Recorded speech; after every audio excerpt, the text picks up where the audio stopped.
जिरिमिय अध्याय 43।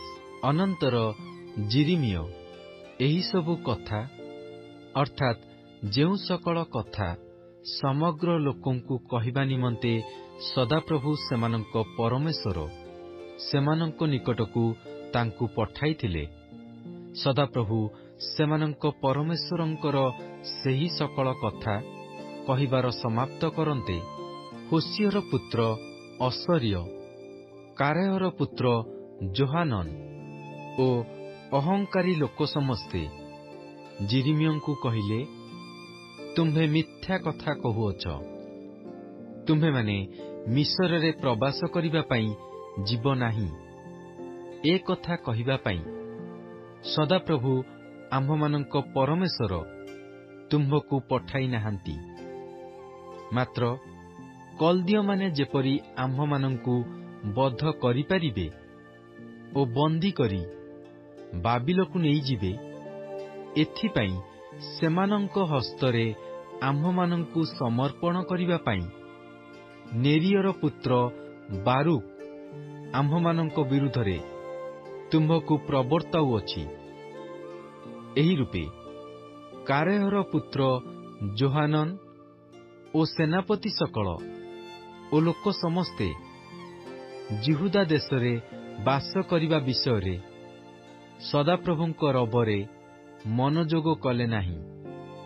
मात्र कारेहर पुत्र जोहानन ओ सेनापति समस्ते जिहुदार सकल अवशिष्ट लोकंकु अर्थात नाना गोष्ठी मध्यकु ताड़ित जे सकल लोक जिहुदा देशरे प्रवास करिबा पई फेरी आसीथिले, सेही पुरुष, स्त्री, बालक, बालिका ओ राजकन्या मानंकु ओ जे प्रत्येक लोककु प्रहरी वर्गर सेनापति नबुसर्दन साफनर पौत्र अहिकामर पुत्र गदलिय निकटरे छाड़ी जाइथिला, सेमानंकु आउ जिरिमिय भविष्यद्वक्तांकु ओ नेरियर पुत्र बारूकु नेई मिस्र देशरे उपस्थित हेले। कारण सेमाने सदाप्रभुंकर रबरे मनोजोग कले नाही। आउ सेमाने तफनहेसर पर्यंत गले।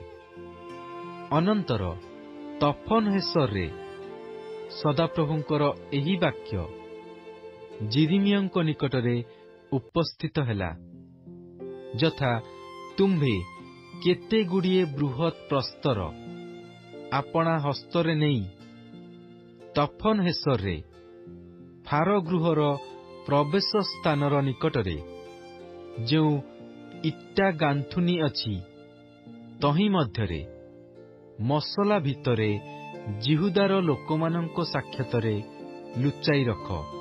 आउ सेमानंकु कुह, सैनाधिपति सदाप्रभु इस्राएल रो परमेश्वर एही कथा कहंती, देख आम्भे आज्ञा पठाई आपणा दास बाबिल राजा नबुखदनेस्सर को अणाइबा ओ एही जेउ प्रस्तर सबु लुचाई रखिअछु तही उपरे ताहार सिंहासन स्थापन करिबा। आउ से तही उपरे आपणा राजकीय चंद्रातप विस्तार करिब। पुणी से आसी मिस्र देशकु आघात करी मृत्युयोग्य लोकंकु मृत्युरे, बंदित्वर योग्य लोकंकु बंदित्वरे ओ खड्गयोग्य लोकंकु खड्गरे समर्पण करिब। आउ आम्भे मिस्रस्थ देवालय सबुरे अग्नि लगाइबा ओ सेमानंकु दग्ध करी बाबिलकु बंदी करी घेनी जीव।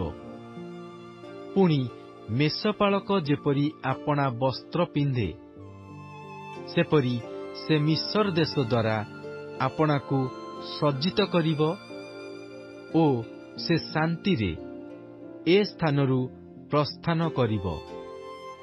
आहुरी से मिस्र देशस्थ ବୈତ୍‌ଶେମସ୍‌ର ସ୍ତମ୍ଭ ସବୁ ଭାଙ୍ଗି ପକାଇବ ଓ ମିଶର ଦେଶସ୍ଥ ଦେବାଳୟ ସବୁ ସେ ଅଗ୍ନିରେ ଦଗ୍ଧ କରିବ।